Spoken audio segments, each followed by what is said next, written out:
War Eagle, War Rapport family, I'm your host, C Dub. Auburn has a chance to punch its ticket to the Sweet 16 as it faces Miami today. We'll definitely preview that game as well as give our thoughts on the NCAA tournament thus far. And of course, as always, fan favorite, what did we see? Definitely want to hang around for that. For now, sit back, get your weight up because your weekend tailgate begins now. You are now listening to a War Rapport Weekend Tailgate, brought to you by University Ace Hardware. It's your boy, Ike Jones. Be Will, C-Dog, Mike G. Get ready, sit on back as we bring you the War Rapport Weekend Tailgate.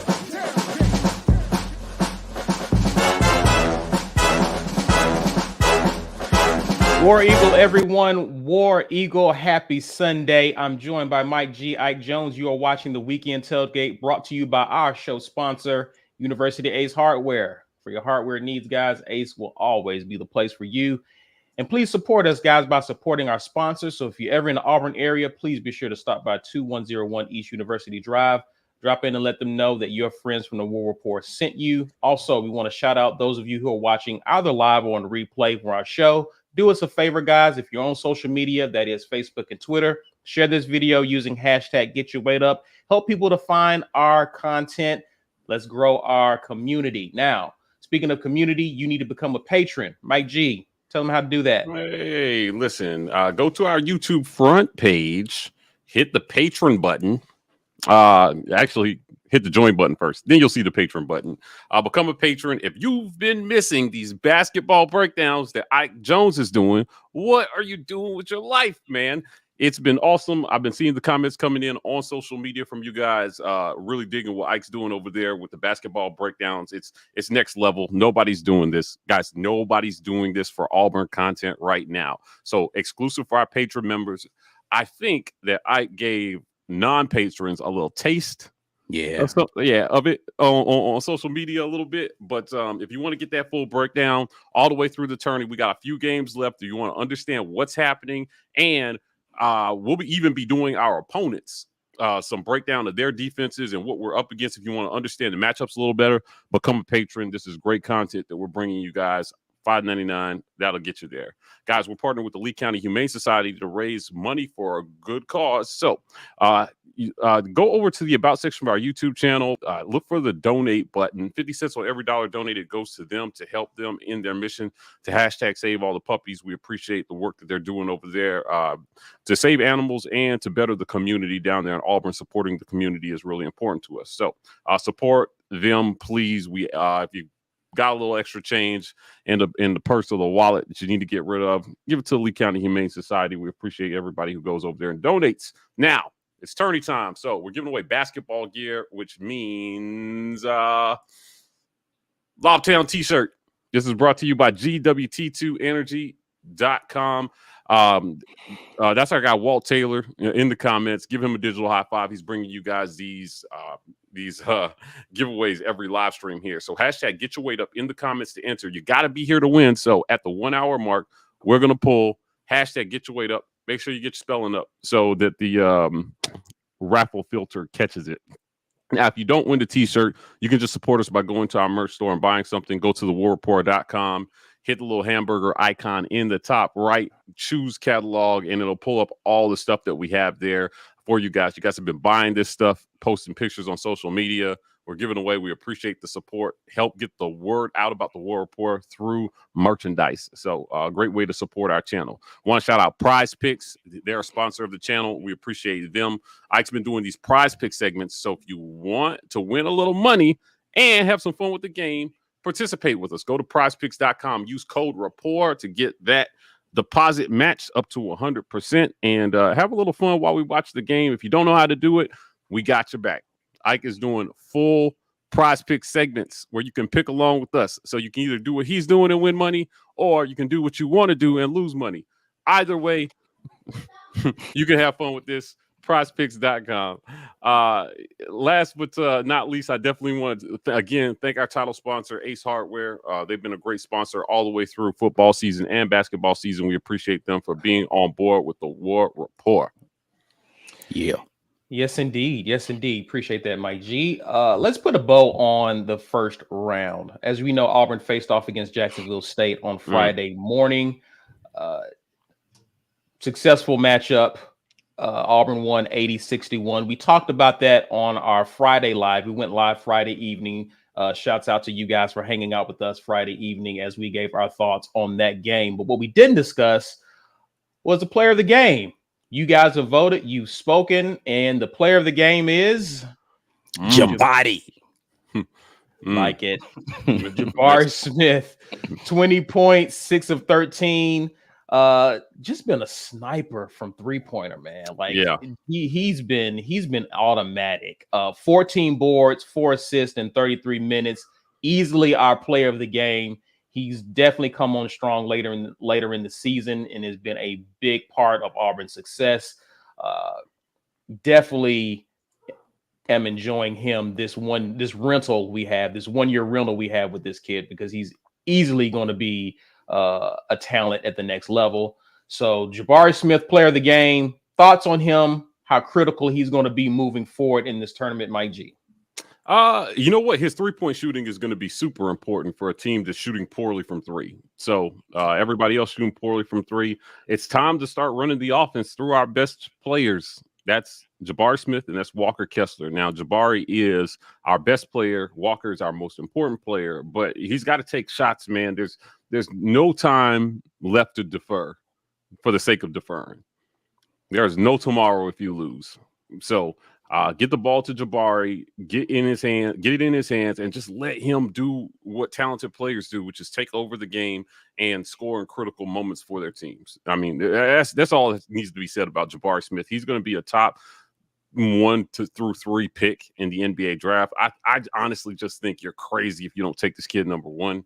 A lot of noise is being made about Holmgren possibly going number 1, but to me, is Jabari, with as little homer energy as I can possibly say. Like, I just don't know how you look at the 2 and think I'm going to take him over this like 6'10" guy that can drive and shoot the 3 and rebounds and plays defense. Like, I don't know. I'm gonna post a video of Jabari Smith dunking on that dude, and then I'm gonna get a clip of I'm gonna get a video of Chet Holmgren flopping, right? And then I'm going to post a little clip from the dude that be doing the. And then I'm gonna post Jabari Smith right after that in the video. So. Yeah, can't wait for it. Creative edit. Nice. You actually nailed the facial expressions too. Yeah, he did. Pictures of me when he did that. It's funny. I got to get that up on social. Actually, where's my guy Chase? Man, Chase needs to post that, dude. That's his kind of thing. Chase, holla at us, man. We can do a collab on that joint, man. Indeed. Yeah, indeed. I don't understand it. So I haven't watched a lot of Gonzaga basketball up until the tournament, and I just don't see why in the world he is getting the hype that he's getting. Like, I understand he's tall and he can shoot. Okay, that's not abnormal in this day and age. He got to be able to do something else for your team. Right. Like right. he is like Porzingis, but slower. He's definitely I'm definitely gonna talk about him a little later for sure. But I do think that Jabari, again, we saw what Chuma Okeke did in 2019 as he began to take that next step forward. And Jabari is kind of ahead of schedule because he started doing it a month ago. In terms of taking over games, important games. And so I'm expecting more of the same from Jabari. How important is it starting today, like with Jabari taking that next step or continuing to take that next step in terms of putting Auburn on the shoulders? Listen, I think he realizes it, man. Like, I think he understands what this moment is about. This is what he came to college to do, was to come in here and be iconic in the dance, right? So, like, I think he is embracing that moment. I saw the team defer to him and say, hey, we're just going to run the ball. We're going to run some stuff through you. when we need to get a bucket here. But it's important because it makes teams have to adjust. Like, you make teams have to adjust to your best player. I watched Gonzaga make a concerted effort to say, I'm going to go through Timmy at the end of that game because he was heating up. And it's like, all right, cool. We're just going to keep feeding him. And you guys have to figure out how to stop it. We're not going to take the ball out of the best player's hands. Facts. Chet Holmgren is not the best player on that team. We're not going to take the ball out of our best player's hands when we need a bucket. We're going to get it to our best player, and he's going to go to work on you guys. Figure out how to stop it. That's not my job. My job is not to take the ball out of his hands and keep y'all guessing. No, we're going to feed our best player. Y'all figure out how to stop it. Yep. And I think it is crucially important for Auburn to continue to do that as we progress in this tournament. And then once teams overcommit, other guys step in. It's easy opportunities for other guys. Absolutely. Yeah. That's how it works. That's how basketball works. You put the ball in your best player's hands, make them figure out how to stop it, and then you counter off of that. You don't try to, well, we're going to get everybody involved. So I don't care if he scores 70 tonight. And as long as the other team scores 69, we going home. Yeah, win however you got to win. It's tournament time. Facts. Sure.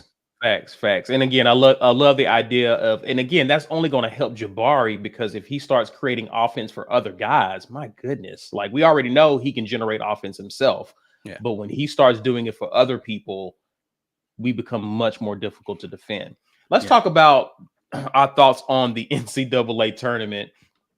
We did a facts or nah. It was me, Mike G, and B Will, and just for much of the season, we have been very high on the SEC.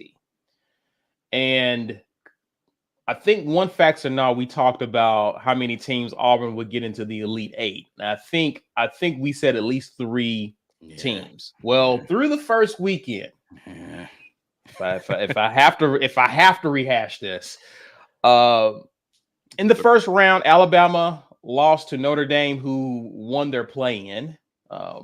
We talked about that on Friday. Kentucky lost to what is now the Cinderella team of the tournament, St. Peter's. Right.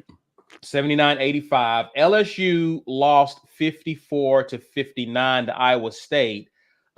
That was a shocker with Kentucky, but Tennessee was a shocker yesterday, losing 68-76 to Michigan, which I felt up to this point had no business being in the tournament, but they've shut me up since then.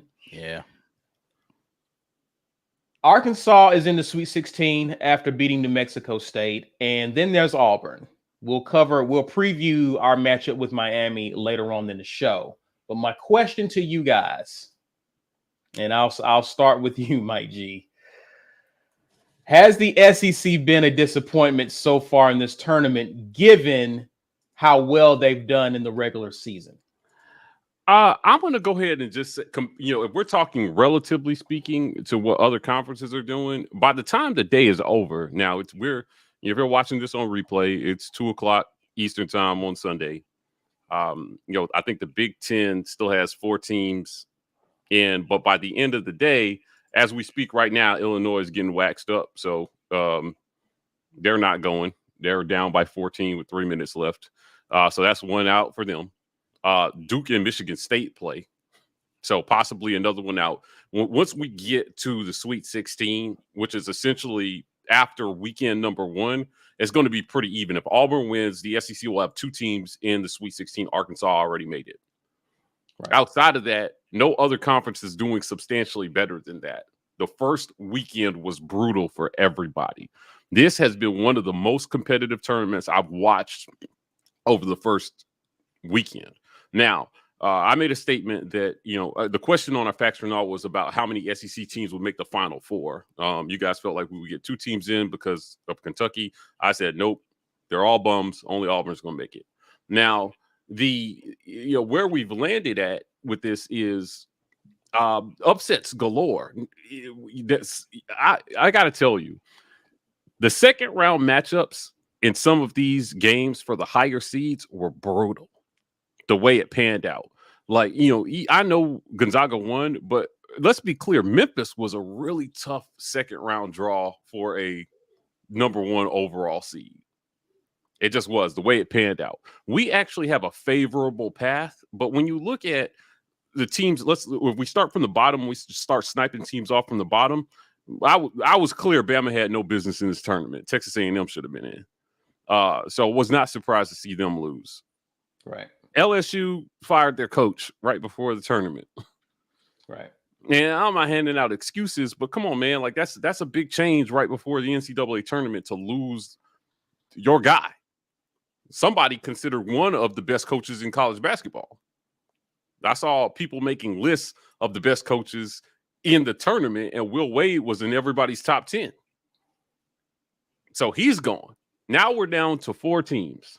The proverbial upset. Now, to Kentucky, we took a hit with Kentucky, but if you've been watching them, you're not completely surprised by this. They have been a very beatable team, and this is the NCAA tournament. Now, they're only the 10th team in NCAA history to go in as a 2 and lose to a 15. It rarely happens, but it happened to them. So who are you left with? You're left with Auburn, Arkansas, and Tennessee. Tennessee, to me, was the one that hurts the most. Yeah, they were playing the hottest basketball, and it was just, come on, bro. Like, you got to win that game for the conference. You got to make it at least this Sweet 16. They went out and laid an egg.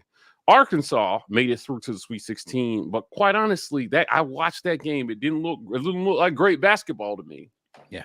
So I'm waning on their chances against Gonzaga because I don't think they can win a shootout with Gonzaga. They're going to have to slow that game down.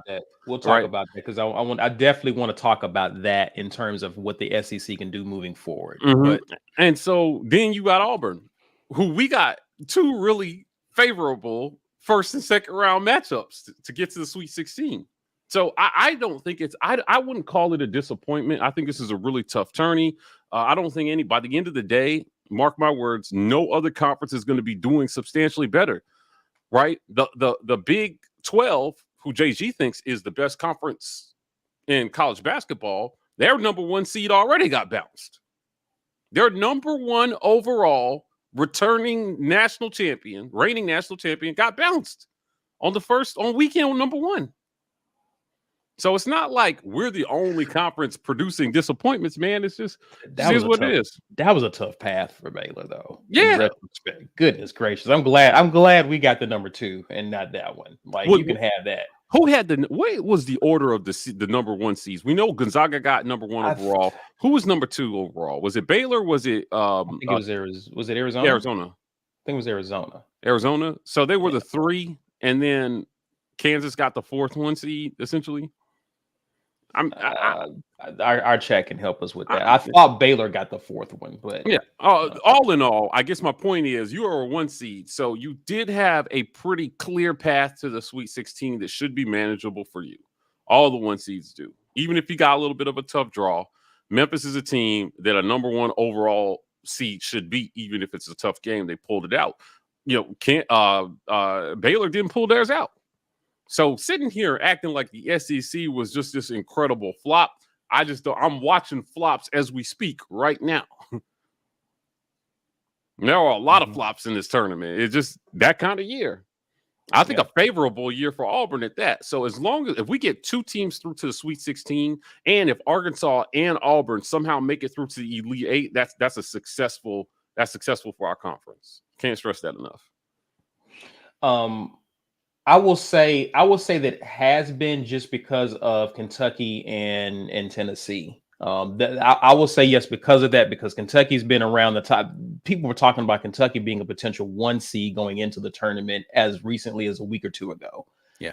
For Tennessee to win the conference tourney and to lay an egg to Michigan, who, again, in my opinion, was one of Juwan Howard's worst seasons he's turned in since being the head coach. So for them to win over Tennessee, that's disappointing. Auburn has an opportunity to, again, to your point, Mike G, switch the narrative, because you do have at least 2 teams in the Sweet 16, despite all the melee that has happened this weekend. So Auburn has an opportunity to kind of change that perspective a bit. But I do think it hurts seeing 2 of our stronger teams. Again, I didn't expect much of LSU. I didn't expect much of Alabama. I'm not shocked what happened to those teams, but it is surprising to see what happened to those other two squads. What are your thoughts on the SEC so far in terms of how it's done? Have you been surprised? To Mike G's point, we can all feel that they're bums, but are you surprised that what we've seen with Kentucky, Tennessee, or just the SEC as a whole?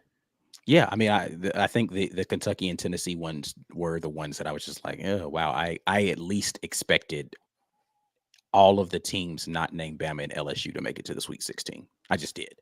I'm shocked that is not the case, especially Kentucky going down in the first round. Like I'm just like, whoa, what is going on here? Like that was not expected, you know. So I do think it's a disappointment for the conference. But to Mike's point, like it's a lot of people out here getting bounced that are higher seeds, man. Like the higher seeds are college basketball is just different, man. Listen, the one and done stuff makes it tough to put a team with experience together, with continuity together, with chemistry.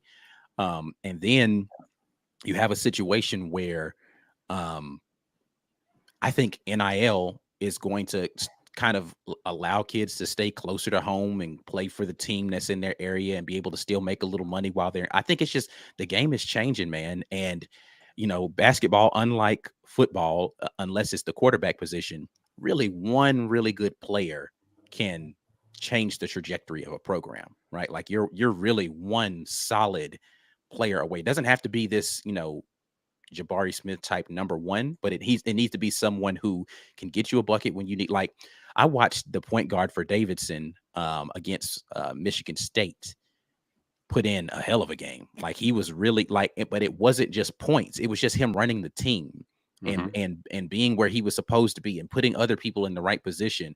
And I was like, man, they might actually pull this out. But then Michigan State, you know, eventually stemmed the tide and was able to finish that game. But it's just you're one key piece away, man. If you can find that one person, look at who is it? St. Petersburg that's making the run right now. St. Peter's, yeah. St. Peter, excuse me. They're a well coached basketball team that's playing very sound basketball and they're sharing the ball well. But their guard play is elite. Their guards are making the right plays at the right time. They're crucial shot makers. And that's what you need to be able to get further in the tournament, man. It's just not making a bunch of mistakes and taking advantage of the slip ups from the other squad, man. And yeah, it's just it's one of those games.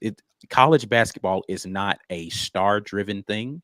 It is just sound basketball player driven, and we're seeing some sound basketball being played by lower seeds right now. Right.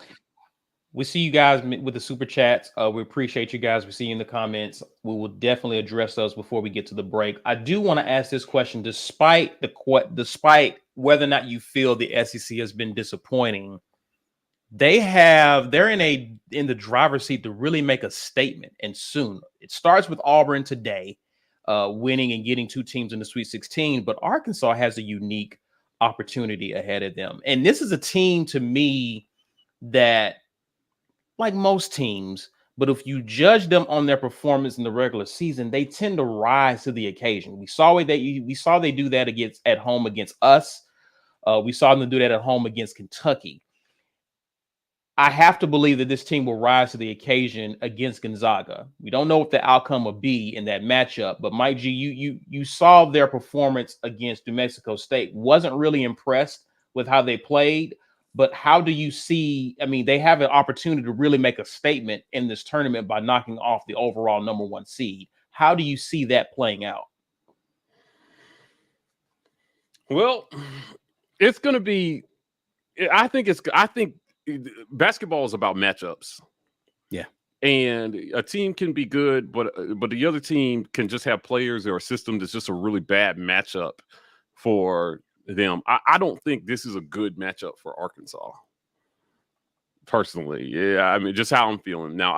I defer to Ike on this one as the resident basketball expert, but from what I can see, there's no way Arkansas wins a shootout with Gonzaga. No, that's not the path that you. And that's essentially the problem with Arkansas is that they're not great defensively. They're good, but you kind of have to be a really gritty, physical, defensive team to be able to put something on Gonzaga, or you've got to have an amazing shooting performance, right? Like JD Note has got to be like out of his mind. Yeah. Like he can't play like he's played so far in the tournament. He's been okay. He's got to have like a 40-point night, like where you just can't guard him. Like right. Or Gonzaga is going to have to do what they did in the first half versus Georgia State. Now, Georgia State hustled, no knock to them. But in that first half, I just watched Gonzaga go a lot of unforced errors. It was just a scoring drought. It was like a 10-minute scoring drought or something like that in the first half of that game. And it wasn't anything amazing that Georgia State was doing defensively.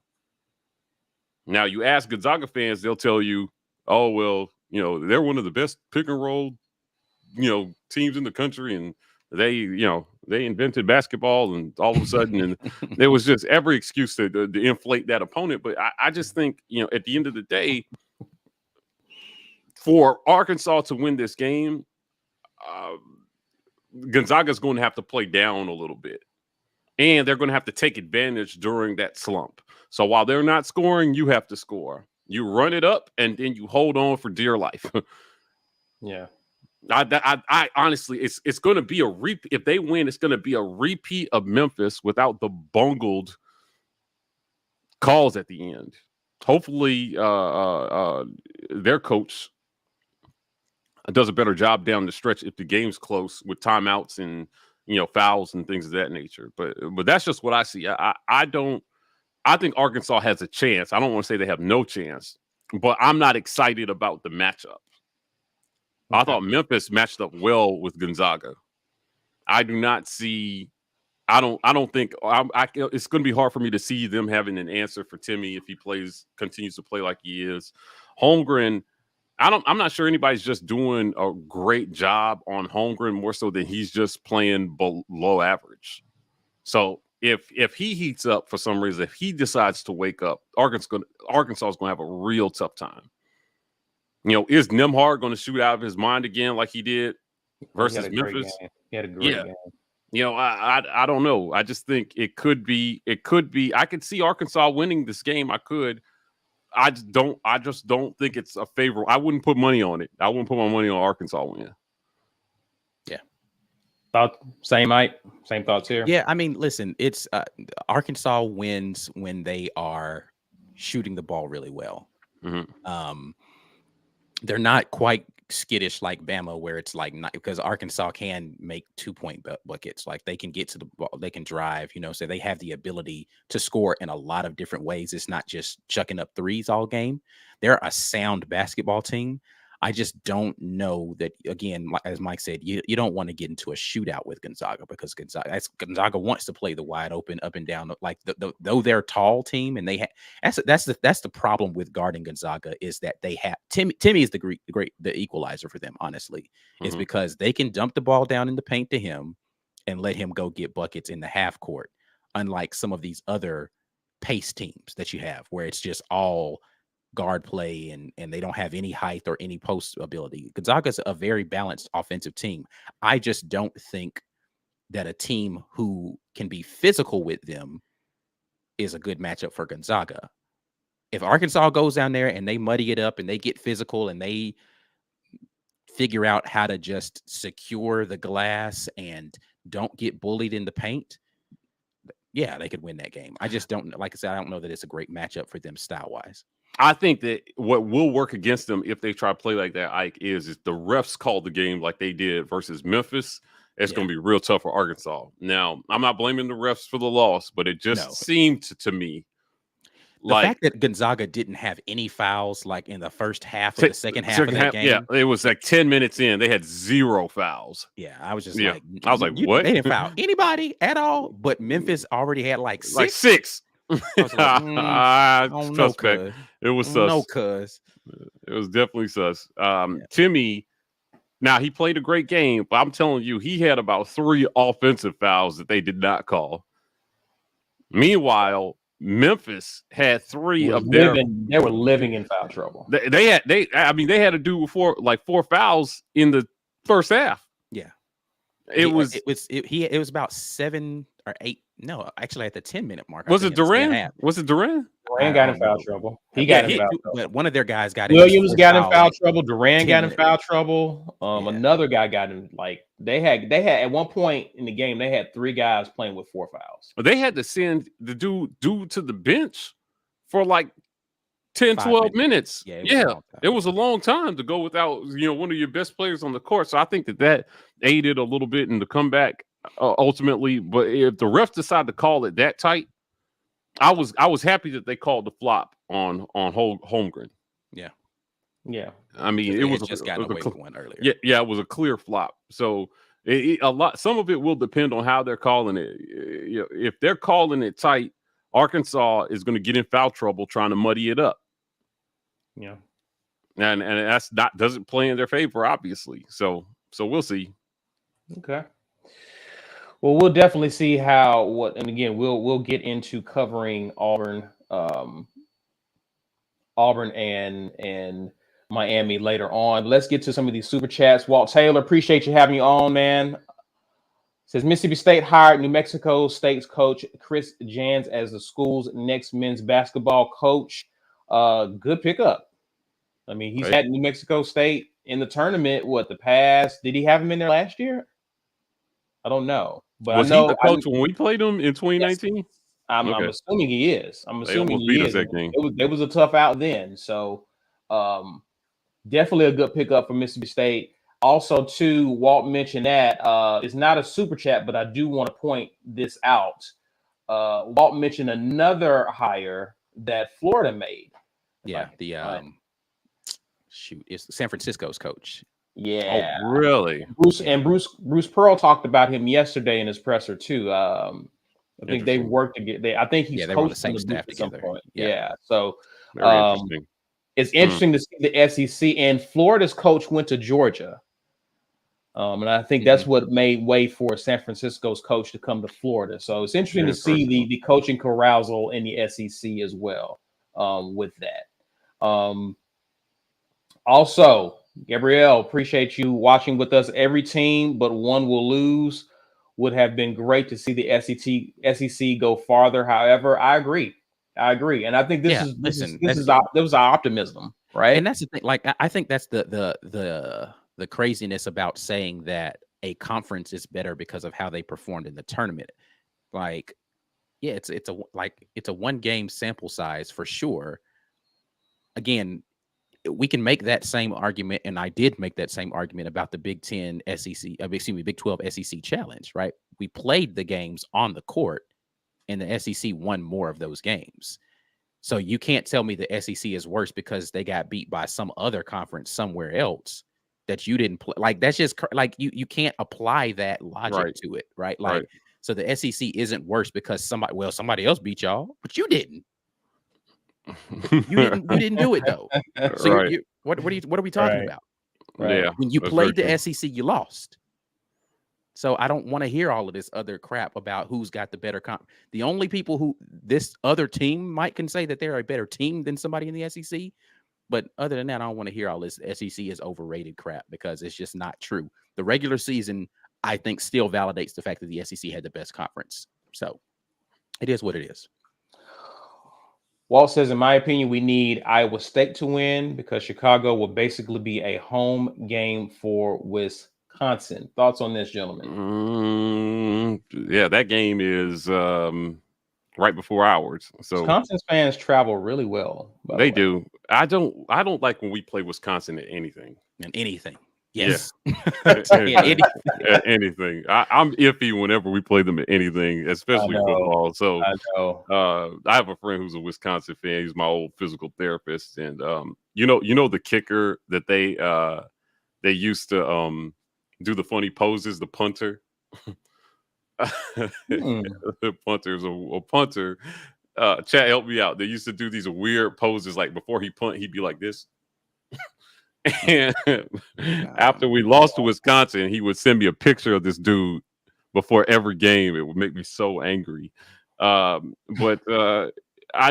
Wisconsin, again, they play a very slow, grinded out style of basketball that I don't think we match up well against. So I just don't want to see. I would be happy if Wisconsin lost. I would be. I have them in my bracket, making it through to the Sweet 16 against Auburn, but I would not be mad to see them lose. Listen, Colgate gave Wisconsin everything they wanted in that first round, so they looked a little vulnerable, but we'll see how they look against Iowa State. If you listen, again, the 3-point is the great equalizer. If you can shoot well, you can make teams have to adjust in a way that you don't want to. And Colgate is a good shooting team. I don't know what their 3-point shooting percentage was in that game, but they're no slouches, man. They can fire up. Yeah. So. Well, listen, we'll get to the rest of the super chats after the break. Please be sure and do us a favor, guys. Hit the thumbs up. Show us some love, man. Give us some love. It's Sunday. Sundays for love. All right. I just made that up. Smash the like button. All right. Help us out. We'll acknowledge the sponsors of the War Rapport. The War Rapport's Weekend Tailgate Show is brought to you by our generous sponsors. University Ace Hardware, located at 2101 East University Drive in Auburn, Alabama, right across the street from the Auburn Mall and next to the movie theater. For all of your hardware needs, Ace is the place. AuburnSports.com. For news and notes on all things Auburn sports, head over to AuburnSports.com. And our giveaway sponsor, GWT2 Energy. If you want the best in the business at restaurant logistics, check out our friends at GWT2Energy.com.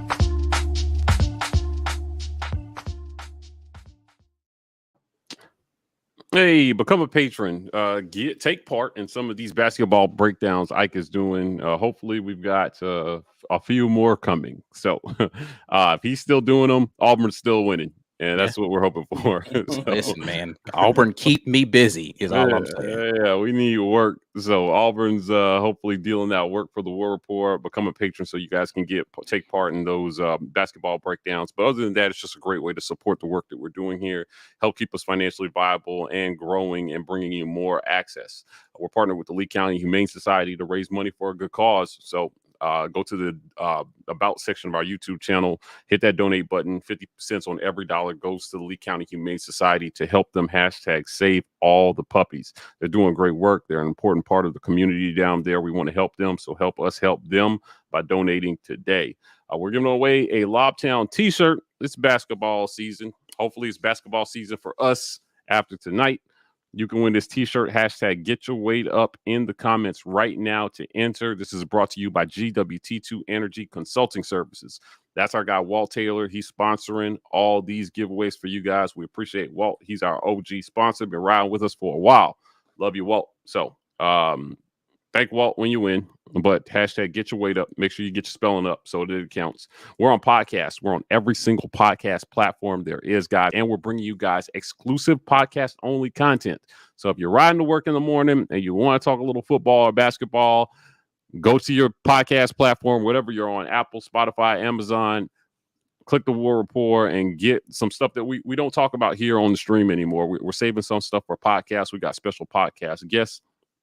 Easy listen on your way to work. We appreciate your support there. So download, comment, review, subscribe on podcasts. Help us climb those podcast charts. If you don't win the t-shirt, you can just visit our merch store and buy one. So go to thewarreport.com, select catalog, and get yourself some fly merch. Special shout out to prizepicks.com. Before these games, Ike is doing prize pick segments. So if you don't know how to do this, this is a great chance for you to win some money. Prize Picks is actually giving you free money for signing up. Use code Rapport. Anything that that sponsors us, just use code Rapport. Go to random websites and type in Rapport. Just see if they sponsor us. Might work.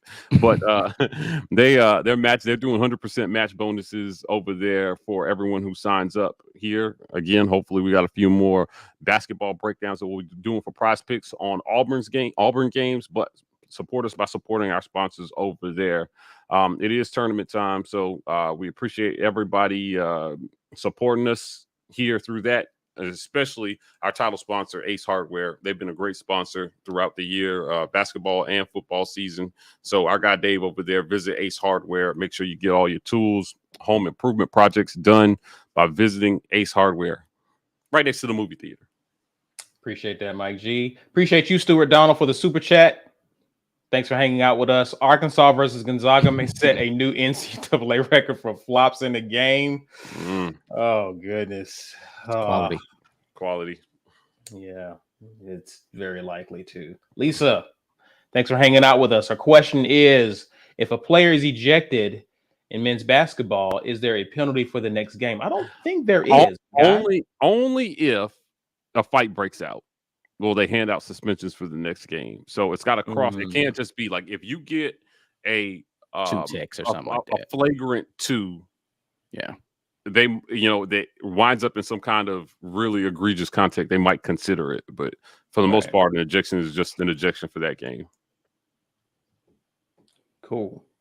Big gap. Who got ejected from a game that we're concerned about? I'm wondering where that came from. She expecting KD to like go crazy today or something? I hope not. In a good way. I want to go crazy in a good way. Yeah. It's a good question. Big Gap says, "Cause it's Sunday." Listen, thank you. Appreciate that very much, man. Appreciate that. Listen, let's get into the conversation about our matchup. Let's talk about Auburn. Let's talk about Auburn facing off against Miami. Second round Midwest Regional, 10 seed Miami versus the 2 seed Auburn. Of course, they face off at 7:45 p.m. Eastern time on True TV. Auburn is favored by 7, according to the lines there. The odds are courtesy of Caesars Sportsbook.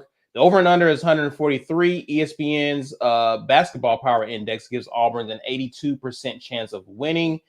This will actually be the second time these two schools have faced off on the hardwood, the last time being back in 2001 when I was in school. Goodness gracious, that was a long time ago. Auburn won that matchup 60-58. Will we see some success tonight? 2001. Yikes. I know, right? That's actually that was the semester before my freshman semester because I got in the fall, so I was not even a student when they played last. Yikes. And I feel even older now. Thanks, Mike. Bruce Pearl met with media, and one of the encouraging things that he mentioned was the health of Jalen Williams. He said that Jalen Williams did practice yesterday. He had some work done on Friday, was evaluated Friday night, evaluated Saturday morning, practiced with the team, and passed concussion protocols. So he's clear on that front. They're supposed to run some more, evaluate him more this morning. And it's expected that he should see some action tonight against Miami, which is a good sign. Miami, something of note, Miami only played 3 guys from their bench against USC. Now, Bruce Pearl, we know how Bruce Pearl likes to play a lot of guys, get a lot of guys some action, and there's not much of a drop-off when Auburn sends its starters to the bench. So my question as we preview this game is how key will Auburn's bench be in today's matchup? I'll start with you, Mike G. I think the bench is key in every matchup. So if you're asking me, I'm telling you it's going to be the key. By Bruce Pearl's own admission, Auburn is best when everybody contributes. And I just think, in terms of balance and being able to spell your starters, the bench, it's important that the bench is effective when they come into the game. Now, we watched games where, Gonzaga got into a dogfight. Their bench contributed 2 points in that game. 2 points. Auburn cannot afford that. I don't think. I don't think we're in a place where our bench can contribute 2 points and we win unless Jabari is just having an otherworldly game and Kessler's got like a 12 block triple-double. So the bench is going to be really important. Think about that first round matchup. How important were Jalen Williams' threes that he hit? It helps set a tone for the rest of the team. And what you saw as a result was Wendell is less inclined to jack up threes from the logo. KD played a lot more under control. When those guys don't feel like they have to carry the load offensively, they take smarter shots. They play more within themselves, and they spread the ball. And just play the game as designed. No hero ball. The bench contributes. There's no hero ball being played. And then guys like Jabari get a chance to just kind of once you have to start respecting those other guys on the court, man, your stars shine. Mhm. But if they don't feel like they have to respect the 3-point shot after Jalen Williams hit a couple, it's like, all right, we got to get up there and press on these guys. Zep hits one, Wendell hits one, and it's like, all right, they're not having one of those days, so we have to guard it. And then the paint clears for Walker, and he can just kind of go to work. Jabari can go to work from wherever. I mean, it just doesn't matter where he's at on the court. So he's either hitting turnaround fades or he's spot up, pull up threes. It's the bench plays an important role, and making sure that your starters, and the guys that, once he starts mixing in bench players with the starters, that those guys have space to operate, man. And they just can't just double team Jabari and shut our whole offense down. It's going to be really important. Yeah. Agreed. Question for you. Bruce Pearl also in his presser talked a lot about Miami's guards, and he had some statements about that. Gave a lot of love to their guard play. He says Miami's got great guards. The question is going to be, are we going to be able to guard Miami? Because it's a step up, obviously, referring to Jacksonville State on Friday. It's a step up. He thought their guys did a good job of sharing the ball, and we were very excited, playing well together. He's talking about Miami and the fact that, of course, they play 4 guards. They play 4 guards and a forward. Small ball. They like to get out and run. Some guys who are pretty noteworthy in terms of their front court. Cameron McGusty is averaging 17 points, 4.9 boards a game.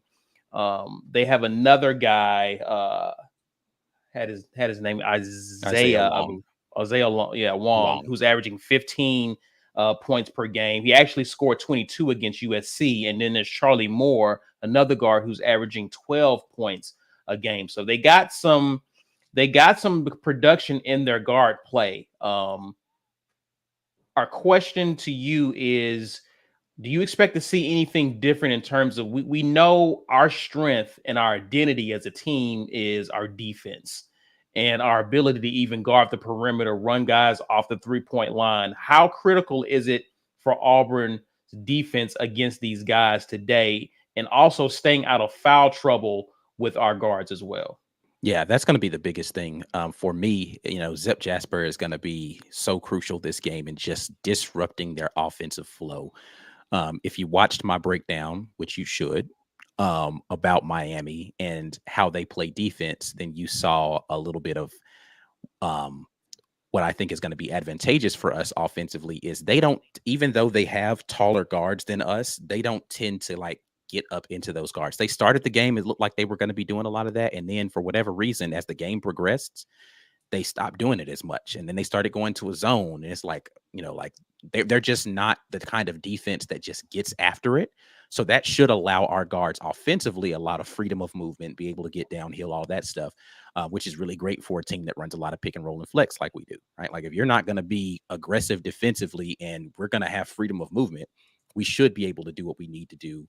And, as John Brandon says right here, Lobtown needs to be in effect, because if that guard is able to get downhill and you've got shorter players playing the Walker Kessler underneath, that's a bad call for them, right? Yeah. The opposite side of that is offensively, right? So, and that's why I say Zep Jasper is going to be so important, because he is going to try to be as disruptive as possible and make them have a tough time getting into their offense.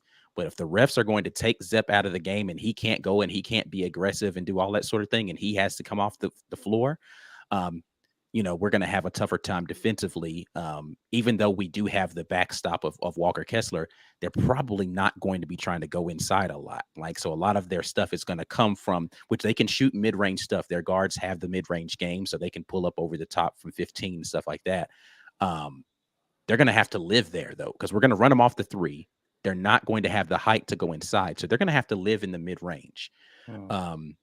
Unless they're hitting a bunch of contested threes, of course, right? Like I'm eliminating superhuman 3-point shot making that may happen in this game, and saying if they're making tough threes, okay, but force them off the 3-point line, force them to live in the mid-range. They have the ability to do that, and if they're making those at a high clip, going to be a difficult game for us. But that's really what we want teams to do. It's just you can't bring it down here because somebody's erasing that shot, again, unless somebody's in foul trouble. So the guard play going to be super crucial for them offensively to make tough shots and us to stay out of foul trouble and just force them into tough shots without fouling. We'll see how that goes, but I'm expecting Zep Jasper to just be a terror, just terrorize them on their offensive trips, make it tough for them to get into these sets. They play if you watched my breakdown, you'll see they're not doing a lot of like elaborate. I guess they're not running a lot of like really strategic offense. It's really just drive and kick, drive and kick, drive and kick. So you have to just be disciplined and make sure that you're not losing sight of where your guy is, which again shouldn't be a huge problem for us because we want to funnel everybody into the lane into our towers anyway, right? So we shouldn't have to do a lot of collapsing on their drive. Okay, drive, but go down there and meet Walker Kessler, right? So because he's just going to patrol the paint and try to keep that stuff away from the rim. So guard play definitely going to be crucial. I think we have the matchup that favors us in that regard, though. Lisa mentioned the big guy from North Carolina who got ejected, and I forgot about him. Yeah, I think he will play the next game. Yeah. So I did confirm you're only suspended if you are assessed a flagrant 2 as a result of being involved in a fight per the NCAA handbook. So it would have had to been a brawl for him to be, if he had elbowed the dude and then they started swinging on each other and they assessed a flagrant, Which if we saw that happen, I think there will be a consensus that person wouldn't be back for the next game. I'll tell you, like from what I saw, a lot of people felt like it wasn't even a flagrant 2. Like they were upset that he even rose to the level of a flagrant 2. Yeah. So it should have been a flagrant 1. But he's going to play. Ike, a question to you. James Barnett asked, pretty good question. Do you think their guards shoot better than JSU? I don't think so either. Especially from 3. Yeah, Jacksonville State is an elite shooting team. Miami's a good shooting. Jacksonville State's an elite shooting team. They didn't have an elite night except for, again, that one kid who was cooking us in the first half. But no, they're not a better shooting team than Jacksonville State. No. Yeah. They're actually, man. So I try, again, if you know me, making evaluations based upon a small sample set is really difficult. So I went and I watched.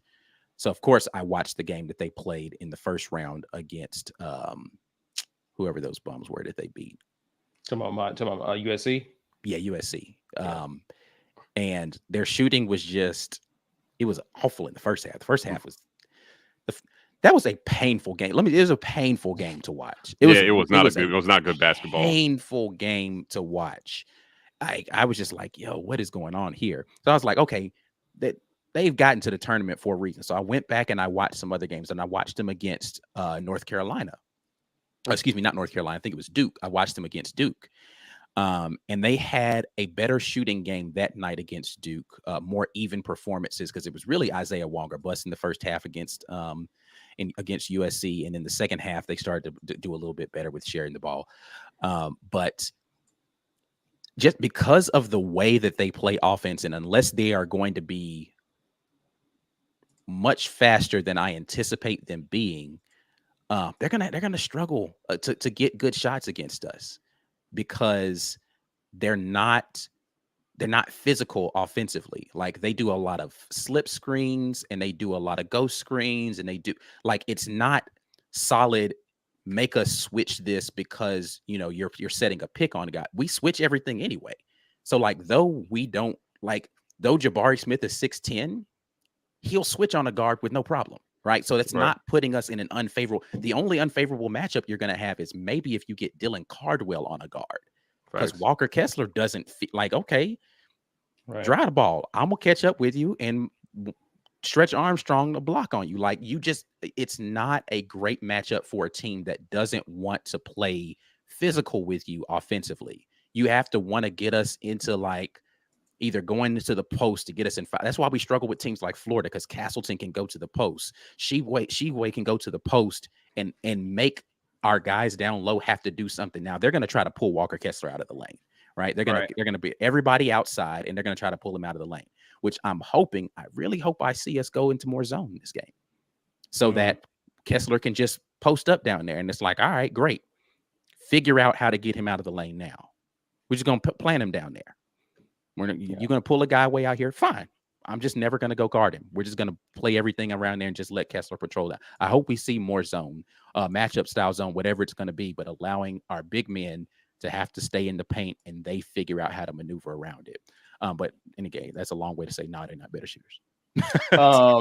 You of course I did check out the video you did on Miami's defense. Against USC turned the ball over 18 times. Miami was able to get 22 points off of those turnovers. Auburn averages 12 turnovers a game, had 11 against Jacksonville State.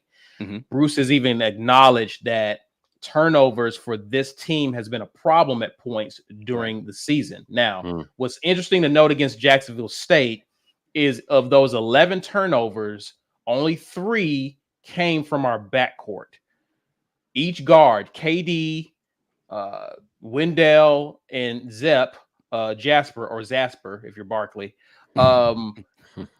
they each had a turnover in that game. In other words, they took care of the ball, which is why we raved on Friday about guard play. Obviously, guard play is important in every game, but against a team that plays small ball, wants to get out in transition, wants to push the ball, how important is it that they take care of the ball and play within themselves in this particular game? Well, Zeb Jasper takes care of the ball. Yeah, that's just his game. He just doesn't turn the ball over, right? So I expect him to just go out and do the turnover same. He had was just like a mishandle of a dribble. Like it wasn't like he threw a bad pass. So it was, but yeah. But yeah, Zep's going to take care of the ball. It's really going to be KD and Wendell. If Wendell doesn't, that's what I'm getting at. Yeah, if Wendell continues to be the facilitator that he's been, and he can take care of the ball, long day. Again, the lob over the top is what he does best. If you're going to let Wendell Green get downhill and have the lob option, he is going to make it a highlight film for somebody. Devin Cambridge on the backside cut, and Dylan Cardwell and Kessler on the pick and roll. It's just you're gonna see it a lot if they play defense like they did against USC. I'll just say that if you defend us like you defended USC, you're gonna see a lot of lobs in this game. You just will. Like it's just that it's gonna be bad. It's just like they're gonna have to switch to zone so that we can't get downhill, and then that's when we're gonna see kind of can we be patient enough to work within the parameters of that zone. But if they're gonna play man to man and they do it anything similar to how they played USC, it's gonna be a lot of dunks happening in this game. Yeah, I also think way too much has been made about the struggles in our guard play. Because it just doesn't look like everybody expects it to look. Auburn is an elite defensive team. We're an elite defensive team, and because we play elite defense, they just need to be average at everything else to win games. If you can hold a team under 65 points consistently, you can win a lot of games at this level. And we have guys who can score. So what I saw against Jacksonville State was I saw a lot of guys play within themselves. I think Wendell only took like 5 shots. Yeah, he didn't take a lot of shots. He didn't take a ton of shots. KD took, a fair amount, but they spread the ball around pretty evenly, and no one guy had to carry the load. We're at our best because here's the thing, man. If you're going to play like the Zags in some of these other schools and you need a player like Timmy to come out and just have some kind of crazy night consistently, you're going to lose. Yeah. You're going to lose because, he's not going to do that every night in this tournament. He's just not. And if he does, it's the historic tournament. Like it's going to be a Carmelo Anthony style run in the tournament. Yeah, and I don't think he's that, right? So you don't want to have to need those you save those performances for your championship games.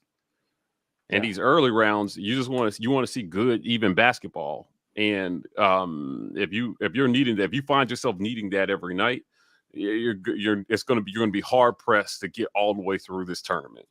Yeah. No, go ahead. My bad. No, I was just going to say, unless it's like Ike said, and that guy's just literally having one of the greatest tournament performances ever. Yeah. And if he does, hats off. I'll eat crow on that. But I wouldn't. I don't know how anybody could predict that. Yeah, but that's why I was encouraged with Auburn early in the season. and their prospects for making it far in this tournament is because we were able to get Herculean efforts from random people, right? Like it wasn't always just one guy. Like one night it would be KD. The next night, Walker's got a triple double. The next night, Jabari's going for, a 30-point double double. Then you got Wendell Green going off for like 4 threes. And it's like, it would just come from different people at different times. And so that made me feel confident that when we got into the tournament, it wouldn't have to be Jabari or bust. It can be whoever's having the hot hand. We're just going to go to him. Even Allen Flanagan led us in scoring in a game this season. He went off one game this season, and score over 20 points. So I like our prospects, and I just think, again, the guard play is important, but it's just one of those things that to me is, you say that I think guard play is important on every team. I mean, when is guard play not important? It's super important, but turnovers have not really been.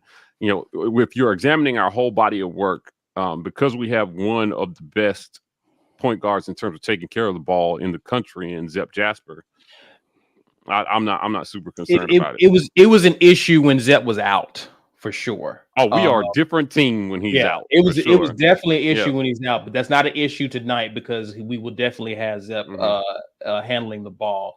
It becomes especially important against a team like this, though, that plays small, that wants to get out and run, because they're preying on that, and that's why they gave USC such a hard time. So it'll be important for us to especially tonight, not give Miami opportunities to get comfortable in their offense. We know once we slow them down and they have to play in the half court, it's going to be tough for them.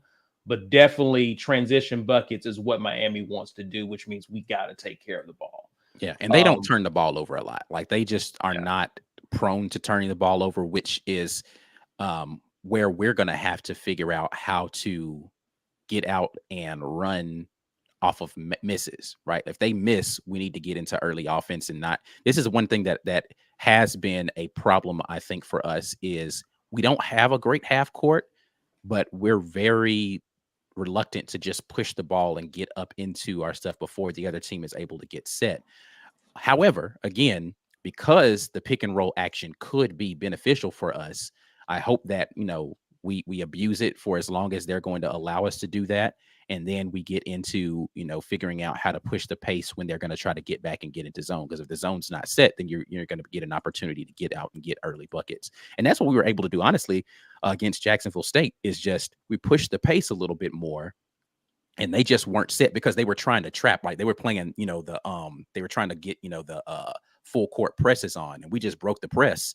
And then it was like only one guy back. And so we was like, all right, cool. We can play 2-on-1 basketball all day. And that's where you saw KD Johnson playing a little bit more mature brand of basketball. Normally he's the guy that's back and he's just going to go attack. And he was just like, all right, cool. Well, we'll chill out and I'll do a little something different. So hopefully we can continue to do that sort of thing, push the pace a little bit, make Miami feel a little more not at ease in the half court defensively, and make them have to adjust and go to a zone. And then we can kind of abuse that zone from getting the ball inside and playing inside out, as opposed to like chucking threes over the top of it. So. Yeah. Well, we'll definitely make some predictions once we come back from the giveaway. We'll make this pretty fun. We kind of talked about what kind of weekend it's going to be, but we'll get each other's pulse on the game. It's giveaway time. In case you wonder what we're giving away a Lobtown t-shirt. So please put hashtag get your weight up in the comments to enter to win. Please check your spelling so that you can definitely want to enter to win and get that. It's warming up, so we're out of hoodie season. It's t-shirt season, so enter to win your Lobtown tee. Lawrence is funny. Lawrence said, it's my turn. They gone. He's ready, man. He's ready. Listen, we're not going to belabor the point on this one. Normally I give y'all time, man. We are past the hour mark. I'm just going to hit the button, man. Whoever's in it just going to win it this time, bro. Let's do it. I saw Lisa. She went by. She went by. Don Cullen. I feel like Don might have won something before. I feel like Don's been a win. I see Don's name a lot. He's one of our ardent commenters. Don, are you here? Are you here though? Better holler at us in the comments and let us know. Because if he going, we must redraw. Science. So while we wait on him, I do want to point out. Actually, this. I think Susan might have won something for Don. Maybe. Yeah, right. I don't know. They order stuff too as well too. Yeah. Auburn Live hashtag anytime says we just need to play great defense. This is pretty much what Mike says. We just need to play great defense and play at least average on offense, and we will win. That's it, man. That's the formula to win basketball games as an Auburn basketball team this year. Play lockdown defense, keep their score. If you can get it under 60, great, but mid 60s. And then just play okay offensively. If we play okay offensively, we'll still score 70 points. People got enough possessions to do that. I feel like people got ruined by the Jared Harper, Bryce Brown for sure thing that we had going on. Yeah, for sure. Well, those guys could be just lights out from three. Don, I see you in here. Yeah, Don, you know what to do, man. Business at the War Rapport. Yeah. Business at thewarrapport.com. Send us your t-shirt size and address. We probably already got the address, but send it to us again. We'll get that right out to you. But yeah, I just feel like it's not going to look and feel like it did in 2019. And people need to adjust to that idea. This is a defensive basketball team. That's their calling card. That's where they make their money, is playing lockdown defense and scoring off turnovers and transition.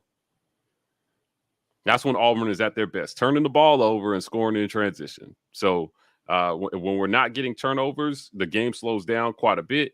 And, it's a different type of game that maybe doesn't favor us as much. But Kessler, and, when you've got guys like Jabari Smith who can spot up, you just need a few other guys to hit shots here and there to keep the defense honest, because if they're going to try to press and double Jabari and force the ball out of his hands, he's got to be able to dish and trust other guys to hit shots. Yeah, agreed. That's it. Somebody's going to be wide open. If you're doubling Jabari, somebody's wide open. Swing the ball around until you find the open man, and that guy's just got to knock down a few so they'll just stop doing it. That's how heroes are created. That's how these off-brand heroes are created. Right. Yeah, the Robert Ory's and the Steve Kerrs and John Paxson's of the world. That's how they become legendary. Is just they hit open shots when somebody swung them the ball. Yep. Right. But if you were a patron, you would have seen me talk about that in my breakdown of the Auburn versus Jacksonville State game, about how that we were creating offense by going through Jabari. If you were a patron, you'd have seen me talk about that. Yeah, I'm just saying. Yeah, we create offense. It's time to get the ball to your playmakers. That's it. These guys got to step up. Let's get into some predictions, but first let's acknowledge one of our show sponsors, Rogue Shop. This segment of the War Rapport is brought to you in part by RogueShop.com. If you're in need of high-quality, all-natural herbs and extracts that contribute to a happy, healthy lifestyle, the Rogue Shop is the place for you. With a variety of products that contribute to a healthy sleep, lower stress, and a happy mood, the Rogue Shop has you covered. Visit them at therogueshop.com and use code RAPPORT today. Tell them the War Rapport sent you. Big shout out to our guy Richard over at RogueShop.com. Use code RAPPORT. He's got some great stuff going on there. You guys have been ordering. We appreciate it. Put your monthly order in with Richard. Help support the War Rapport by supporting our sponsors. They stay on when you guys engage with them. So we appreciate everybody for going over to do that. Make sure you use code RAPPORT. It's how they know you came from us, but also 10% off. It's a win-win, guys. Makes sense. Use code RAPPORT. All right. Now, speaking of Rogue Shop, we talked about what kind of weekend this was going to be. All right. One gummy. Do we still feel that way? How many gummies you popping tonight, Mike? One. This is a one gummy weekend. This is a one gummy weekend still. He's doubling down. No stress here. Yeah, we had a really. I'm telling you, I'm looking at the path that a lot of the other two seeds got. I mean, Duke got Michigan State. Right. Listen, that's what I was saying. It's better to be the highest rated 2 than be the lowest rated 4 because you're just gonna get a tougher bracket, man. I'm looking at this. Kentucky didn't make it out of their first round. Villanova is playing Ohio State right now. They're up by 10. But I can't say that was a super easy draw for them. Yeah. No. It's just, I don't know, man. I felt like being able to go Jacksonville State, either Miami or USC, was a very fortuitous pull in the Midwest. It was, because if we had gotten the East bracket, it would have been Murray State in this next round, which we beat already, but still, or San Francisco. Then I think those teams are better than what we ended up playing, especially saying St. Peter's, Murray State would have been a much tougher draw than Jacksonville State, Miami, or USC. Just my thoughts. So I'm still at a 1. I think we got a really favorable matchup. You know, the basketball god shined on us and said, "Okay, Sweet 16 for you guys." All right. You know, I don't know that it'll quite get to 2 gummy level in this game. I really hope it's not, because I just don't need that for today. But yeah, I'm gonna stick with 1 gummy and just hope that is going to be a correct pick. Again, this does not mean that I think Miami's not a good team. I just think we're a better team. Correct. Facts. 2 things can be true. Right. I think I'm gonna eyeball that second gummy at some point in this game, but ultimately, when it's all said and done, I will have taken 1. Yeah, you know what's funny is that I was kind of like a 2.5, because you're just nervous in general. Right. There's a general nervousness around. You're nervous because of the fact that it's a basketball game. You're like, okay, is this gonna be? Then, like I said, after you saw Kentucky lose, you're just like, oh man, could it happen to us? And we lost the last game we played. Right. The last memory was a loss. Yeah. Sure. Yeah. So you're wondering, is that going to carry over? Loss. Yeah. Yeah. Is it going to carry over? Like, did we fix it? So beating Jacksonville State by almost 20 helps calm the nerves. Yeah. Now, those first games, those round 1 games, a lot of teams struggled through the first half with their matchup. It was close. It was close in a lot of the games through the first half, and the better teams pulled away in the second half in a lot of those matchups. And then, unless you're Kentucky, and you didn't, but we did that. I think it's something to be said for the fact that we did pull away and we put away a bad team. Not a bad team. By the way, but, that Kentucky loss counts. It does count. Did Ty played? Yeah, so that one actually counts. Okay, all right. Did he play injured? I mean, I think he's always injured, so I don't know. Yeah, he's made of glass. Fair enough. Okay, that wasn't the rules I was given by the Kentucky fan base. They didn't say that Ty had to be playing 100% healthy. They said that if he's out, it don't matter. Yeah. These Kentucky fans, before we move on, these Kentucky fans, and they're already on the fire Calipari train. Yep. And I'm just like, be careful what you wish for. And this is why I say Auburn fans live in this crazy space of like feeling like, oh, our fan base is so toxic. No, fans are toxic. It doesn't matter. People are just ridiculous in their expectations. If you are a fan if you're a true fan of a school, a sport, there's going to be a bunch of people in that fan base that are just crazy. And you're just going to have to deal with the fact that they're going to be the loudest people talking on social media. And they're always going to be, oh, it's so terrible. Why can't we win every game we ever play? And this guy is the worst basketball player ever. What a bust.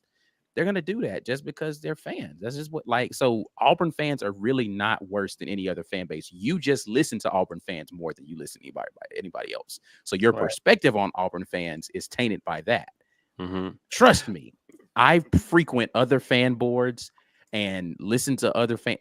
All of them crazy. Yeah, I know we've been bagging on the Zags a lot, but I got to tell you, there was a Twitter post that I couldn't help but comment on last night, and the guy was essentially saying, I mean, it was very self-victimizing. Like, as a Gonzaga fan, we just get tired of, I promise you, we're the most berated fan base there ever was. by other fans. Y'all just got good yesterday. You're not the most berated. Calm down. So he says Gonzaga is in the Sweet 16. Duke says hello, but go ahead. Right.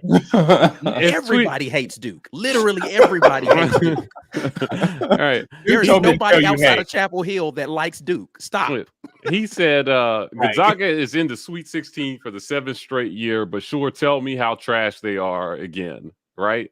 And I responded to him. I was like, complaining about this is kind of dumb. Like almost every school in this tournament has that problem with a group of people saying that they're trash when they're in the tournament. Like, yes. And it just depending on where you sit, you hear it the most because you're a Gonzaga fan. But I promise you, it's and so because all they have is this one team. They don't have any other sports to hang their hat on. And they finally got good. And now there's like, oh, we get to come into the conversation too. And everybody's like, get out of here. Right. And they're like, no, accept me. We play basketball really well in our crappy division. 7 straight Sweet 16s is an accomplishment. It is. Nobody's bagging on that. We're just saying you're never winning a title because you guys are marshmallows. Yeah, right. I don't know. But he went on this whole rant. We're gonna get to what did we see, but I just thought that was NCAA on rookie level. Okay. Yeah. I don't know. Come on, bro. I don't know. But I was like, James Barnett says, not sure if we're going to talk about football, but did you see the clip where Brian Harsin said everybody is going to dance? He was doing the gritty. Yeah, he was. He was doing the gritty. The guy who came up with the dance was there on campus. And so he was like making everybody participate. He's like, hey, everybody's doing it. I'm doing it. Everybody. But see, this has always been the thing from the very beginning that I liked about Brian Harsin as a coach, is that he's not just do the thing. He's like, we're all going to do the thing, including me. I'm going to wake up early and I'm going to lift with you guys. When we're out here doing these drills, I used to play quarterback. Cool. I'm going to come take snaps under center and I'm going to show you how. He's not just saying do the stuff. He's out there playing paintball with the guys. He's doing the stuff with them. I've always loved that about him from the very beginning. This isn't new. It's just that it's been hyper focused on now because of what just happened with the controversy. Brian Harsin's always been this guy. Mm-hmm. He's always been this guy. He's always been a participative coach, and he's going to get down there and he's going to do the stuff with his guys. Yeah, it's facts. And some Bloomstone, appreciate you, man. Says, I don't think we will press the ball screen as much. Thoughts on that, guys? I defer. So so we don't normally. I guess you're saying defensively when you say press the ball screen, you're talking about hedging out top on the ball screens, or are you saying are we going to do it as much offensively? I think I need clarity on what question you're asking there. We're definitely going to use the ball screen offensively on our end. Are we going to hedge as much against them? We don't really hedge a lot on ball screens now. We switch it more often than not. So yeah, I'm a little confused by the question, but I'll give more clarity in my answer once I get clarity on the question. We'll look for you to respond if you're still with us on that. So, all right, guys, let's get to a fan favorite segment. Let's talk about what we saw. What did we see? And for those of you who are unaware or the uninitiated, what do we see is a fun segment that we do to discuss topics that can be unrelated to Auburn. So it's whatever's happening in the SEC, it's whatever happening across the NCAA landscape. We're just talking about something unrelated to Auburn that we actually saw. I will definitely kick this off in usual fashion as I normally do. And I want to say that Drew Timme, we've been talking about this, is really Gonzaga's MVP. He's really their most important player. Chet Holmgren is a talent.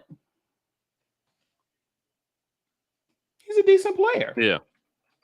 He's actually, I dare say, a good player. He is not what people have been hyping him up to be.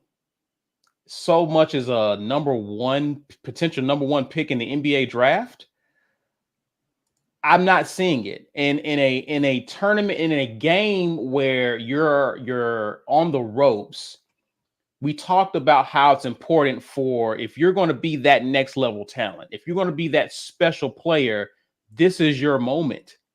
This is when you validate all of the hype and the talking points people have said about you.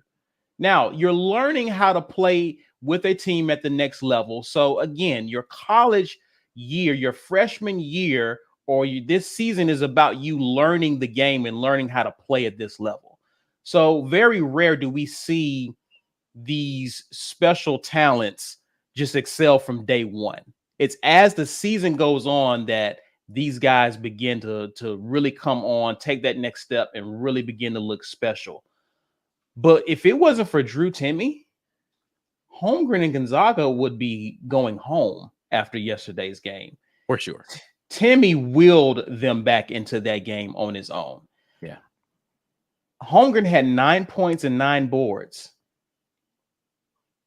against Memphis. I don't get the hype. I'm sorry. I don't get the hype. I'm not saying he's a bad player. Right. But when you have the kid at Duke, you have the kid at Purdue, you have Jabari. I'm gonna need us to stop talking about how this kid is a potential number 1 pick. Because if I'm looking at someone, if I'm at the next level and I'm looking for someone who's that tall, I want them to play defense. I want them to have some body on them. This kid looks like my mom says he looks like olive oil playing basketball. He doesn't have the size. Like could you imagine him he playing? Doesn't have any of the other intangible stuff too. Like KD is a slim dude, right? Slim Reaper, right? He is not Kevin. Like stop comparing tall shooters to Kevin Durant. All of you commentators out here, every time you see somebody tall hit a 3-point shot, now all of a sudden Kevin Durant is a freaking unicorn. Yeah, he's a freak. There's there have been tall shooters like Dirk is a better comparison to some of these tall shooters, because he's not like Kevin Durant is a guard at 7 feet tall. Like that is not Chet Holmgren. Chet Holmgren ain't that. Stop. No, just stop. He's Chet Holmgren. Okay, he's a decent an average basketball player who shoots well for his height. Yeah. No, not average. Excuse me. I apologize. We'll just say decent. I'm upset. Decent is nice. It's Sunday. A good basketball player who shoots well for his height. He's Manu, I guess, at best. Like I just don't like. I don't see it, bruh. You have to show somebody. I'm gonna look up the highlight film of Chet Holmgren, and I better be amazed, because if I'm not amazing your highlights, you definitely ain't gonna amaze me through a 40-minute basketball game. They're going to, I mean, guys at the next level look at Chet Holmgren and he's food to them. Like he's food. I just don't see him. There's not the physicality. We saw how he was flopping as bad as he was. Yeah. Which I don't even know it's necessary for somebody that slim to flop. Like just let a bigger dude come like bust in and just like your tissue anyway. They gonna, I'm sorry, bro. I don't see it, man. I just don't see. I didn't see nothing special about him when I watched him play. Nothing. Now I watched the kid from Duke play. That young man can ball. Yeah. He could ball. I was like, oh. Yeah. I guess my right there. My thing with Holmgren is not that I think he's got talent. I just don't understand. It's the hype that makes it. Jay never has that look in his eye. That's funny, John. That's funny, yeah, bro. it's just seen it yet. Yeah, it's just the hype. I'd take Colin Castleton over Chet Holmgren. It's factual. It's the hype that everybody's pushing back against, right? It's the overhype. Right. Like I said, I'm not saying he's trash, but I'm just like #1 overall draft pick. What? Where are you seeing that? So does anybody remember the 2003 NBA draft? Oh, yeah. One of the best ever. Right. So LeBron, Dwayne Wade, I think Bosh was in that draft. Melo was in that draft. There were some other guys. None of them dudes went one. Right, because LeBron did. LeBron did. No, wait. It wasn't his draft. It was because LeBron may have been the draft after that. But the #1 pick that year in 2003 was Darko Milicic. I thought he was the second pick. Yeah, he was the number 2, I think. Was He he? was a number 2. Yeah. He was a number Was 2. he? Are you He sure? wasn't. He was in that draft class. I'm sorry. You're right. He was in that draft class, but he was number 2. But all But the dudes, it's a travesty. The names you mentioned. yeah, all the dudes I mentioned got drafted after Darko Milicic, and I think Joe Dumars. Joe Dumars. He was the GM or whatever. Yeah. And I mean, that was a franchise sinking decision because literally the next 3 dudes after that were all franchise players. Yes. And will be NBA Hall of Famers. You picked Darko Milicic. Didn't is his injury sidelined him. Mm-hmm. Like, I'm telling you. Shortened his career, but he was well on his way too. Like, man, I remember looking at that draft and thinking, like, wow, like you really how did you blow dice. this? How did you blow this draft? Because like literally you had a franchise. Anybody else? Yeah. Anybody else? You could have changed your franchise. These guys were not mysteries at all. Oh man. So that's I'm why he don't have a job right now, actually. Right. Exactly. That ruined his career as a GM. So like I'm not saying Holmgren is a Darko, but I don't know if I would if I get a top 5 pick, I don't know if I'm betting the farm on him. Right. Am I betting my career on him? I mean, if you get a top 5 pick, you can't miss with that pick. That guy has to be, that's a significant investment. It's the same with football teams who take a player number 1 overall. You have to get that pick right. Yeah.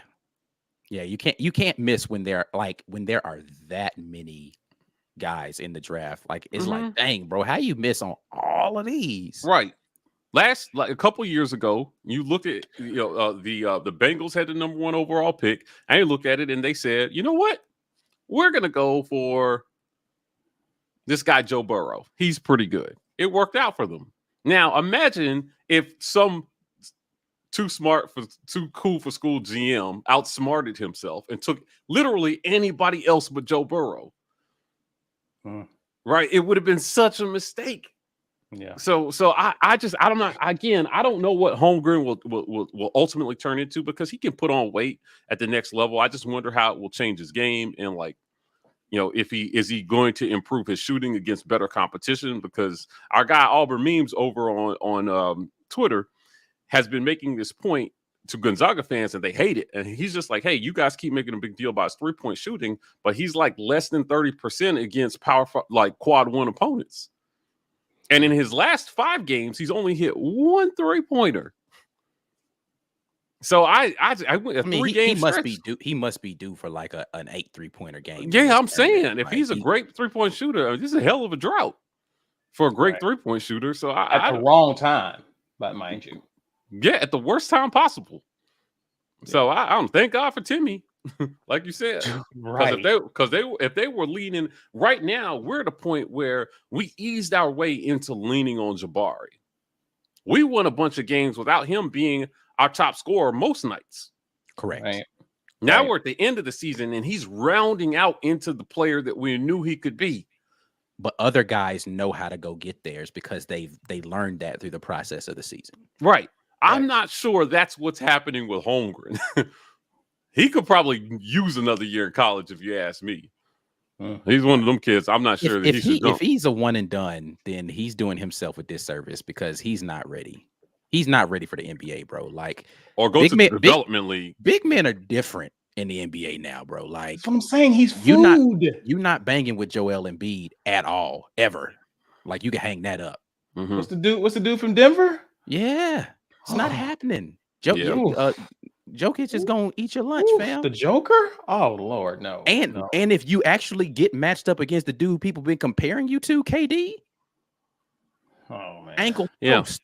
Yeah, he's going to need to be able to. He's going to be more of a shooter. If he's going to find success, right? Could you imagine a Greek? God, Giannis is going to abuse that young man. All right, let's move on. This is getting bad. All right, who's next?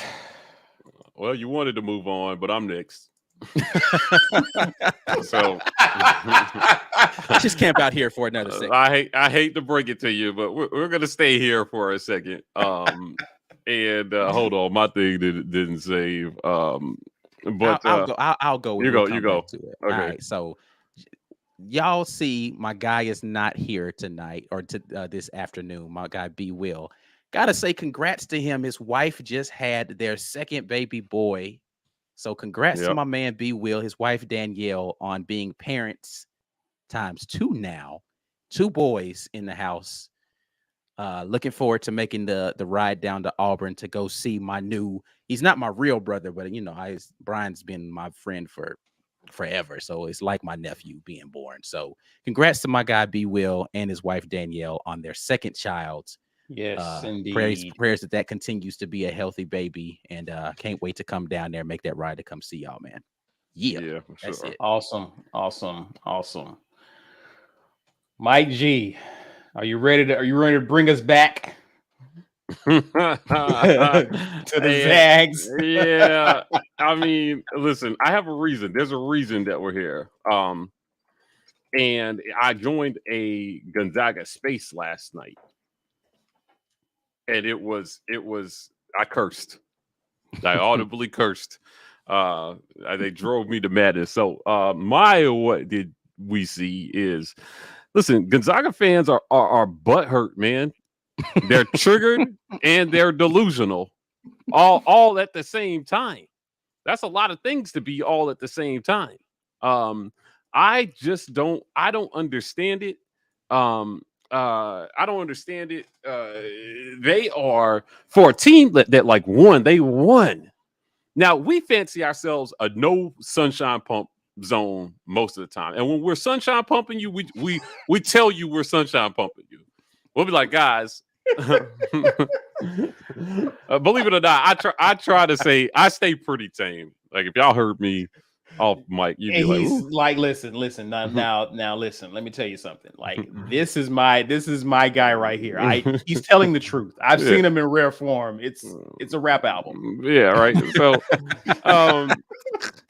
to keep it sponsor friendly, acapella rap album. Try not to curse, but I try not to curse when I'm debating with people because it sets a bad tone for the argument. Right. Once you start cursing, all you're communicating is anger, and I don't want to really hear anything that you have to say. Hey, calm that down there, Mama Giddens. Relax, Mama G. Relax. Like send Mama Giddens some road chop. That was supposed to be a phone call, Mama Giddens. Yes, send her a gummy. All right, you gotta relax, Mama. That's the new. You gotta relax.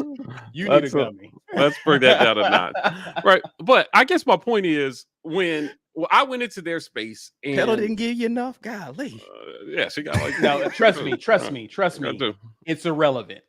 I'm getting that same full court press from my mom. Listen. I'm in this space, and their fan. I just asked a simple question, like, "Hey, are you guys worried about?" I think they have legitimate concerns. You got through the first 2 rounds, but if I were a Gonzaga fan, I just wouldn't be super confident that they're going to make another run all the way to the championship game if some of the things that have popped up during the first 2 rounds continue to show their head, rear their heads as the competition gets stiffer going into the tournament. Now, you're the number 1 overall seed, which means you should have the easiest path to the Sweet 16/Elite 8. But as we're finding, a lot of people were hitting roadblocks in round 2. Yeah. So there wasn't a whole lot of easy pass. I just really believe they've got some serious concerns. And to hear their fans essentially, again, right, like they are rationalizing playing poor against poor competition by saying, hey, that's the best 16 seed ever. They legitimately were making the argument to me that Georgia State was underseeded. And I was like, underseeded? They didn't even win the Sun Belt. Their own conference is underseeded somehow. And if not for the automatic qualifier, as for winning the conference tournament, nobody from the Sun Belt would have made the tournament. Correct. How is that team underseeded? Let's just call it what it was. For one half of basketball, you played bad basketball. And you had a 2-point lead on a team that shot 30% from the field. Say what you want, man. That is an inferior opponent. If that were Auburn, I would say we did not play well. I'm concerned. Yeah, but if we had come out and shot poorly and Jacksonville State had continued to do what they did in the first half of that game from 3, I'd have been like, "Yo, man, But we're gonna have problem with you're right, elite guards." they countered with, well, you guys struggled with Jacksonville State for a half, and I'm like, but we did not shoot 30% from the field. We didn't go on a 10. No, and Jacksonville State was like shooting crazy. Yeah, right. Yeah, and eventually, they just couldn't keep it up. Right. Georgia State was shooting terribly, and y'all were struggling with it. Yeah, we did. Yeah, that's there's a marked difference. Right. And how we played versus I never felt bad about our game versus Jacksonville State. If you were a Gonzaga fan, you were worried. You weren't playing well. And you had to play markedly better in the second half, or you might have lost that game. It was a possibility you were going to lose that game. All we had to do was keep doing what we were doing in the first half, because they closed the first half with a lead, a big lead at that. A big lead, yeah. I mean, I don't understand, and I get it. I kind of get the little brother syndrome thing where, and some of it you got to own, right? You've been to 7 straight Sweet 16s, but you got 2 championship games, and you got 0 championships to show for it. So to some extent, when you're Buffalo Bills in it, you have to own that, right? You have to own that as a fan base. Yeah, well, we get there, but we blow it. That's the statement of the day. Buffalo Bills in it. Yeah, I mean, if I'm dating anybody, the Buffalo Bills are the 94 straight Super Bowls, no championships. An incredible feat. So, Drew Timme is what, a senior, junior? What year is he? I don't know. As a player. I mean, he's not a sophomore or freshman. No, he's an upperclassman for sure. Yeah, and I'm telling you, one of the advantages that Gonzaga has on other schools is that they're not putting top five picks into the NBA draft every year. Every year for the last 3 years, Auburn has lost our best player to the first round of the NBA draft. He's a junior. He's a junior. Our best player doesn't stick around for 3 years. They come for 1 and they're gone. So staying at the top is a lot harder. That's why they keep trying to hype up Chet, because they're just like, man, this is your first one that might be going after a year. They probably not first one, but like they probably got buyer's remorse. They're like, man, yeah, he need to go to the draft. Right. Get him off our team. Right. I'm just like, I just don't understand it. And so listening to them rationalize playing bad against a bad opponent, you are the number 1 overall seed. I cannot sign off on rationalizing that Georgia State was some world beater that you should have out-athleted them. You should have out-coached them. I mean, you just played poorly. And I think what happens is that, and again, if you look at what happened versus Memphis, when your team doesn't show up, eventually that's just going to catch up to you. Yeah. They made the championship game last year. Guys, they got railroaded. That game was not close. Baylor dominated them from start to finish. Yeah. You lost to an Alabama team that is not a good team. First round exit from this tournament. But you gave up 90 to them. You had another loss to Duke. But that 10-point loss to St. Mary's, they led that game from start to finish. St. Mary's is at home already. They caught their flight back. So you're not telling me that by the time this team makes the Sweet 16 or the Elite 8, that you feel good about your prospects against anybody based on body of work. Now, let me tell you something. As an Auburn fan, I can tell you, after the Sweet 16, or once we get to Sweet 16, I'm worried about everybody. Auburn has not played well enough for me to say, we could just go out there and dominate the field. Dominate everybody. Right. Because we could have one of those shooting games where it's just like, oh, God, here it comes again. Because we've seen it, and we know that we're capable of shooting that poorly. Correct. Right. Now, which Auburn is going to show up? And just because the good Auburn shows up doesn't mean that we're going to win the game still. Right. There are a lot of other factors. So all I'm saying is I could see a path to victory versus any team that we might eventually play. But I'm not going to sit here and rationalize our team's bad play versus inferior opponents. We should have beat Florida, even without Zep Jasper. Yeah. We should have beat Texas A&M. 0 for 14 is just inexcusable. Just call it what it is. Right. I believe Texas A&M was playing great basketball, but they got a huge assist from us. Right. Because we didn't play well, and we left the door open for them to take that game from us. Which is even more highlights because we only lost by 5 points when it was all said and done. If you could have played a little bit better, it would have been a different outcome. And I'm not rationalizing why we lost. I'm just telling you, you just have to own the bad. Yeah. Auburn, at times, can be a really below average offensive basketball team. Yeah. We've seen our shooting floor. It's low. That's it. Call it what it is. Our guard struggles or inconsistencies, I will say, are well noted. Yeah. And when Kessler gets in foul trouble, the defense even slips a little bit because he's our most important player. So if they're calling the game tight and Kessler gets in foul trouble, it changes the way we play the game. Right. I don't have to glorify our opponent to justify our weaknesses. Yeah, and that's why I like that. This is funny from Lawrence talking about. He must have been talking about Georgia State's football team. Like, we didn't get on here after the Georgia State game be like, they're sneaky good football team. No, we're like, bad. We might not be that good right now. Our offense is putrid. There's a problem here. Yeah, we were like, we got serious problems after that game. Yeah, nobody got on here. There's no waxing over. Like, no, that was an awful offensive performance. And had we not gotten our best linebacker back in the second half, the defense was looking really rough. All right. So I guess, it was, so they are triggered. And you know what? I will say this, the hosts of the space, they run a podcast called the New Bloods podcast. So you guys know how I feel about other content creators. Go listen to them. Subscribe. They need to have us on the podcast because we're joining the New Bloods. Yeah, right. Like, go listen to them, subscribe to their podcast if you want. It's an easy listen. But I will tell you that they messaged me after and they apologized. They were like, our fan base is just really triggered right now. Like, so if you're not blowing sunshine, they just don't want to hear it. And I was like, listen, just put a no other fans allowed sign on the space door. If you don't want to have to answer questions about, and I was looking for education.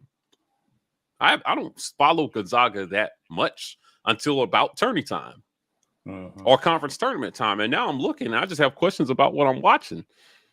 I just did not see a basketball team. And my stance has consistently been that there are no dominant teams in this tournament.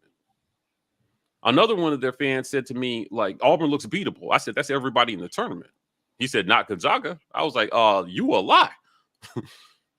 They look super beatable to me. They look just as beatable as every other team in this tournament. Right. He said Gonzaga doesn't look beatable. Yeah, he was like, that was his legitimate stance, was Gonzaga didn't look beatable. But you'd be surprised. I mean, if you're San Francisco, Gonzaga probably looks unbeatable. But a lot of their fans made that case, and I hate cherry picked stats, right? So they were talking about, like, we got the most wins versus quad one teams. I was like, you played San Francisco and St. Mary's 3 times apiece. Yeah, 6 times. And outside of that, how did it go? They had like, I forgot how many games they had, but most of your L's came against teams not named. Well, not from your conference. Yeah, right. I'd be worried about that. So number one overall seed is a gift in the first round. Hopefully, if you get a good draw, a gift in the second round. They didn't get that. But you should be a lock for the Sweet 16 as a number 1 overall seed. It's rare that the number 1 overall seed doesn't win at least 2 games. And I just don't think, I'm not looking at them and thinking that they were an undisputed number 1 overall seed based on what I'm seeing. I can't say that. I can't say that Auburn was deserving or Arizona was deserving or Kansas was Arizona is a better basketball team. Yes. I'm sorry. Like, I don't care. Arizona is a better basketball team than Gonzaga. Fair enough. Point blank, period. End of discussion. Anybody arguing something different didn't watch both of those teams play. Arizona's better. So just if you're a Gonzaga fan and you eventually watch this, I'm not saying that Gonzaga is a bad basketball team. That was never my point. It was, one of the things that I hate in debate is when people they make up a point and it's that you never talked about and they start arguing about something you never said. And the amount of fans in there that were just like, but Auburn could lose to Miami tomorrow. I was like, I thought we were talking, this is a Gonzaga space. I thought we were talking about Gonzaga. Yeah, we certainly could lose to Miami tomorrow. We are not delusional about our weaknesses, though. If you had gotten on Twitter, there were almost no Auburn fans beating their chest about that first round matchup. If anything, I saw more. I'm nervous about this game. Right. I saw more of that. So I get it. You should believe in your team. You should believe in your team's prospects of winning. But I think that can go hand in hand with being realistic about where they're weak. Now, there was one guy who came in at the end and he was like, Mike, you're right about, some of the things that you've noted. And I was like, that's all I'm saying. I'm not saying that you guys are a bad team. I'm just like, hey, are we having an honest conversation about weaknesses that might rear their head at a bad time and make it tough for you to win as you get deeper into this tournament and the competition gets steeper? It's only going to get harder. That's right. Now, you made it all the way through to the championship game before you hit the wall against a much better team. Baylor was a much better team than Gonzaga last year. Wire to wire. They were just a better team. And you played that championship game because of COVID in front of nobody. No fans, no pressure. It was a glorified scrimmage. You got blown out by 20 points. So if I'm a Gonzaga fan, I'm probably take a gummy, man. Rogueshop.com. You know what? I just realized that's why they're salty. The one time they got to the tournament, they couldn't actually show up and root for their team. And now they're so desperate to get that energy back that they feel like we have to will our team into this mythological space. And hopefully they can live up to my dreams so I can actually be in person and watch my team. That's why they're salty. Well, they went a couple years ago, too, when they lost. Yeah. So, I mean, they actually had a good basketball team then. Who was on that team? Nobody of note, for real. But no, what's the kid's name? Shoot. He played for the Celtics last year. Was it last year? I think it was last year. He got traded to this. He was on Utah, then he went to the Celtics. Oh, I know you're talking about the forward. He plays for Charlotte now. Charlotte, yeah, that's where he is now. I can't think of his name for the life of me, but they lost the was it Virginia or Villanova that they lost to? Villanova, I think. He stayed hurt. Yeah, well, he broke his Gordon Hayward. Gordon Hayward he broke his ankle or something like in that the very first game when he played for the Celtics. Gordon Hayward's now see that's a kid that could ball in college. Gordon Hayward was a hooper, bruh. Mm-hmm. How do you watch Gordon Hayward hoop and then you tell me you think Chet Holmgren? It was North Carolina. It was North Carolina that they lost to in 2017.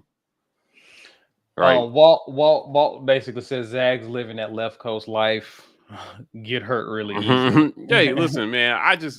I was shocked because I normally go in their space, but I don't comment. He played for Butler. I'm sorry. I'm giving them credit for somebody that wasn't even them. Hey, y'all just stop. Oh man, Gonzaga. There was another dude they had. He was real hairy.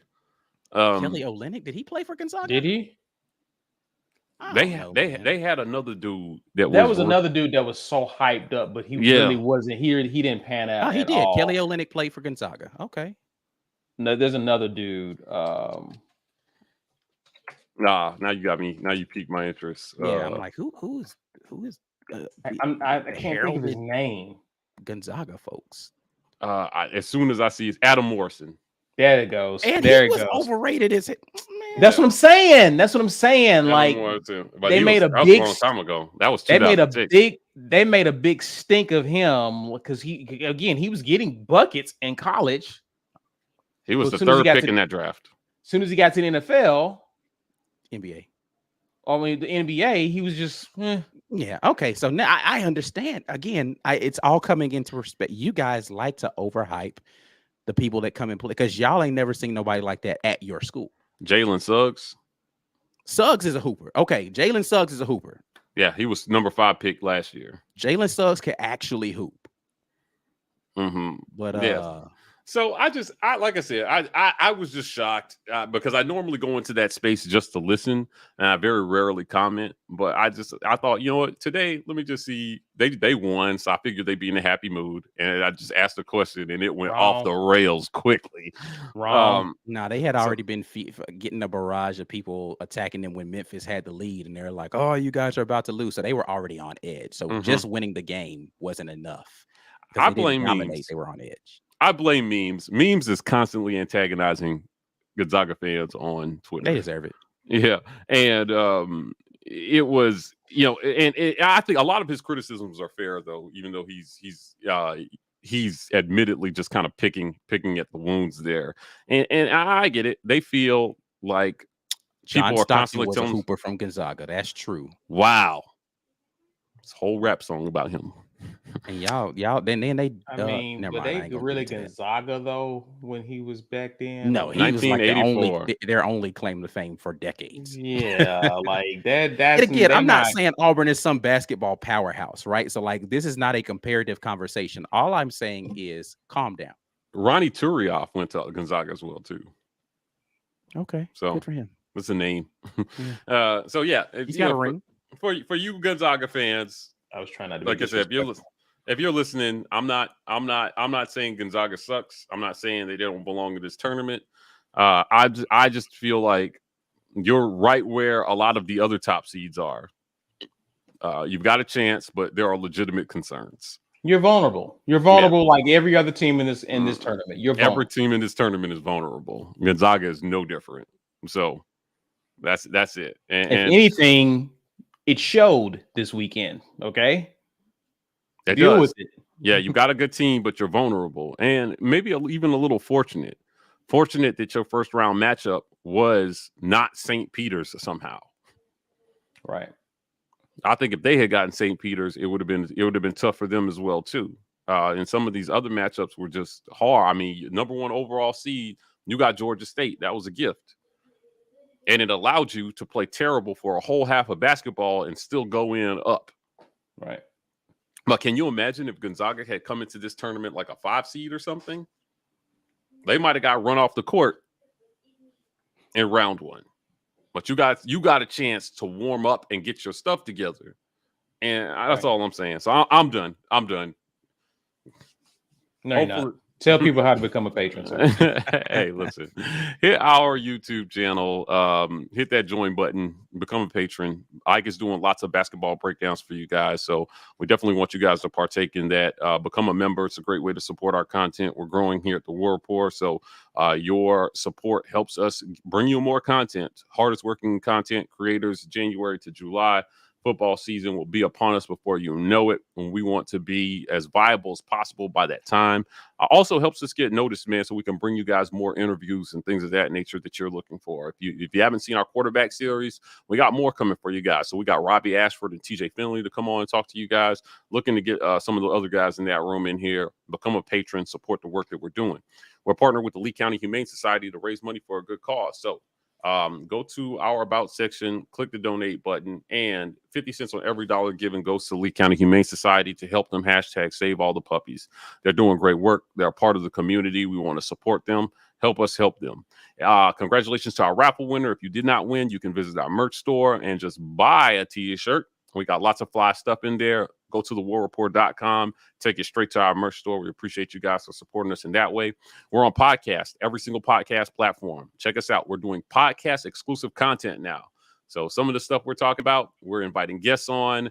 I don't know. Maybe I'll have the Zaga guys on so we can curse at them on our own podcast. But check us out on every single podcast platform. Subscribe, leave a review, and let them know that the War Rapport, you want more of that on the platform so we can grow in that arena as well too. Shout out to Prize Picks, prizepicks.com. Use code Rapport when you sign up to get that match bonus. We're doing some interesting things there. Great way to win some money and watch your team play. Hopefully we've got at least 4 more Prize Pick segments coming on Auburn. That's what I'm hoping. Whatever it takes to get us to that championship game. So Ike is walking you through. If you've never done this before, we do a whole kind of tutorial before every game so you know what you're doing. So anyway, put some money in, support us by supporting our sponsors. And last but not least, I want to give a shout out to our title sponsor, University Ace Hardware.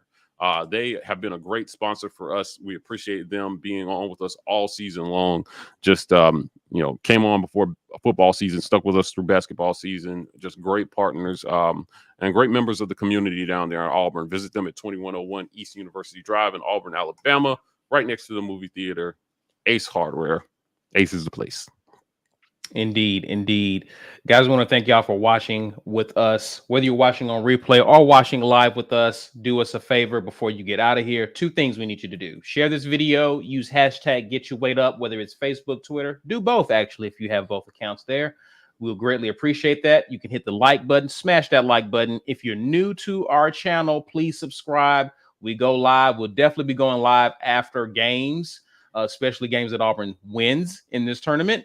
So definitely want to hang around for that while we cover those games. We go live and smash that notification bell. Also, if you want to interact with us on social media, we're posting pretty frequently there. Hit us up at the War Rapport on Instagram, Twitter, and even Facebook. We are TW Rapport on TikTok. That's it for now, guys. Let's go out there and get this one gummy win. We will see you guys soon. Until then, War Eagle. Peace.